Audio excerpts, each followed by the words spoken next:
والمتابعين اللي طلبوا طريقة الدولمة تدللون يا حبايب وبخدمتكم. بس قبل ما نبدأ بالطريقة، المقطع راح يصير طويل، أتمنى تشاهدونا للأخير وصلوا على محمد وآل محمد، وخلونا لايك ومتابعة وشارك المقطع، خل غيرك يستفاد ويشوف لي إياها إلا ضيم.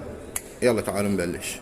بالبداية عندي سلق وبصل، راح انظفهن واكمل وارجع لكم، انتظرونا. هسه السلق نظفته ورتبته، قصيت العوادين مالته. هاي العوادين راح احتاجهن للجدرية. وهذا البصل فتحته بهالطريقة، راح اسلقه من 5 دقائق الى 10 دقائق. وهاي كمية الوساخة طلعتها، راح اذبها ما احتاجها. كمل ونرجع لكم. هسه الجدرية انزل بيها ورق السلق وانزل عليها ماي حارة، اخليها تذبل فد شوي، بعدين اشتغل. نزل باقي الكمية،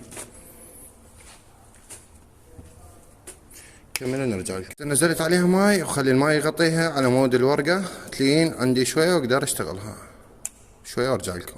هسه الجدرية فافون، انزل البصل والماي واسلكهن فد 10 دقائق. هسه بالبداية عندي 4 قلاصات تمن، راح اغسلهن وانقعهن فد شوية. نكمل وارجع لكم. شوت الدولمة عندي تمن بسمتي نقعته قبل 10 دقائق، نص كيلو لحم مثروم، لمندوزي زائد ملح، البهارات بهارات دولمة، فلفل اسود، كركم، بهارات جدر مشكل، وثوم مطحون يكون اختياري، راس طماطة، خاشوقتين معجون، وكاتشب، بصل وبتيته، نخلطهن ونرجع لكم. هسه بالبداية نضيف البصل، نضيف الطماطة، هذا راس طماطة، راس بتيته، نضيف اللحم،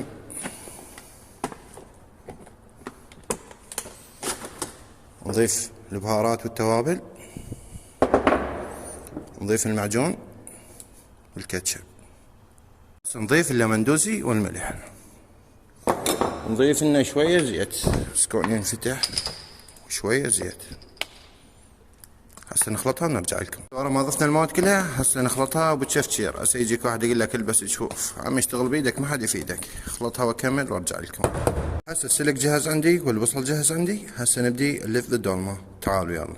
بداية عندي العوادين اسطرهن بالجدرية، اسطرهن وارجع. هسه صفطت العوادين مال السلق بالجدرية، اشوف لي هذا الترتيب. هسه الف دولمة. بالبداية ابدي الف البصل، ولا تخافون التختة نظيفة، الفها وكمل وارجع لكم. صفطت البصل واشوف لي الجمال واشوف لي الترتيب المفول. هسه نكمل الباقي. هذا الورق كبار شو اسوي؟ اقصه من النص، اخذ اقصه وارجع. هسه بعد ما قصيت الورق مال السلق بهالطريقة ونزلت الحشو عليه، هسه ابدي الفه، ما اقدر الف، خل الف وارجع. طبعا الورقة